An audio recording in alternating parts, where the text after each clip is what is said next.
अ, अभी कुछ दिन पहले सभी लोगों ने डीएसएसबी टीजीटी का एग्ज़ाम दिया है और सभी लोग अपने अपने अकॉर्डिंग पेपर को अटैम्प्ट करके आए हैं और अपने अपने रिव्यूज़ दे रहे हैं।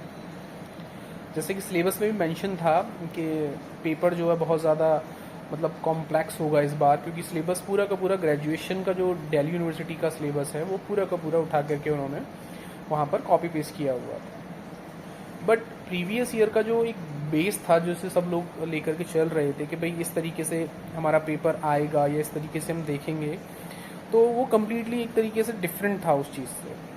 ठीक है, तो कुछ लोग तो ये भी कह रहे हैं कि हमारे लिए पेपर बहुत इजी था। कुछ लोग ये भी कह रहे हैं कि ये जो है एग्ज़ाम जो है एलिमिनेशन राउंड है।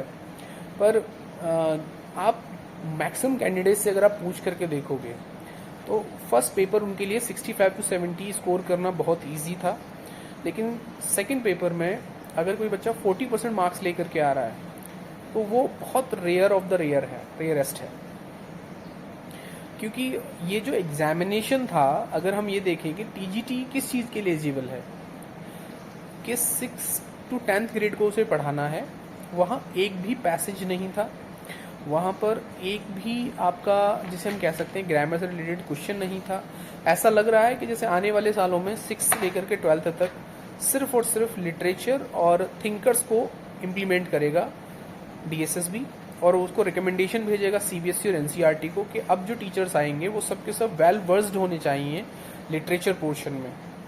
तो ये एक बड़ा रेडिकुलस सा एग्जामिनेशन रहा इस बार देखने के लिए कि आपको 6 टू 10th ग्रेड के बच्चों को पढ़ाने के लिए जाना है, बट आपका ग्रामर स्किल्स की कोई ज़रूरत नहीं है मेन पेपर में, जो कि इसेंशियली एक बैकबोन कही जाती है भारत जैसे देश के अंदर। ग्रामर और वोकैब के क्वेश्चंस नहीं है सेकंड पेपर में, और अनसीन पैसेज जो कि कॉम्प्रीहेंशन लेवल जिस बच्चों से जिसका मतलब एक तरीके से हम देखते हैं कि भारत जैसे देश के अंदर एक अंग्रेजी को लेकर के एक व्यापक समझ डेवलप हो, तो ये पेपर एक तरह से मॉकरी है 6 टू 10th ग्रेड के टीचर्स के साथ कि किस तरीके का एग्ज़ाम पैटर्न होना चाहिए था। लेट्स सी क्या होता है आने वाले समय में, कितने बच्चे इसको वो करते हैं। बट अगर हम सिलेबस के अकॉर्डिंग देखें तो ये paper no doubt UGC NET के लेवल का था, और इसे मैं नहीं कहूँगा कि ये कोई एक तरीके का पेपर के जो सिलेक्शन के लिए या एक 6 टू 10th ग्रेड के टीचर्स के लिए जो डिज़ाइन किया जाता है ये वो पेपर है। ठीक है ना, ये एक तरीके से मुझे लगता है कि शायद एलिमिनेशन राउंड एग्जामिनेशन है। बाकी स्टूडेंट्स के अपने अपने सभी के अपना अपना एक लेवल होता है कि कोई किस लेवल से प्रिपरेशन कर रहा है, कोई किस लेवल से उसे देने जा रहा है। तो एक मिक्स्ड हमें इस बार देखने को मिला है बच्चों का रिव्यू। तो लेट्स सी कि कहाँ के बच्चे कितने सेलेक्ट होते हैं और कौन से बच्चे इसके अंदर क्वालिफाई करके अपने आप को गवर्नमेंट जॉब में सिक्योर करते हैं। Thank you.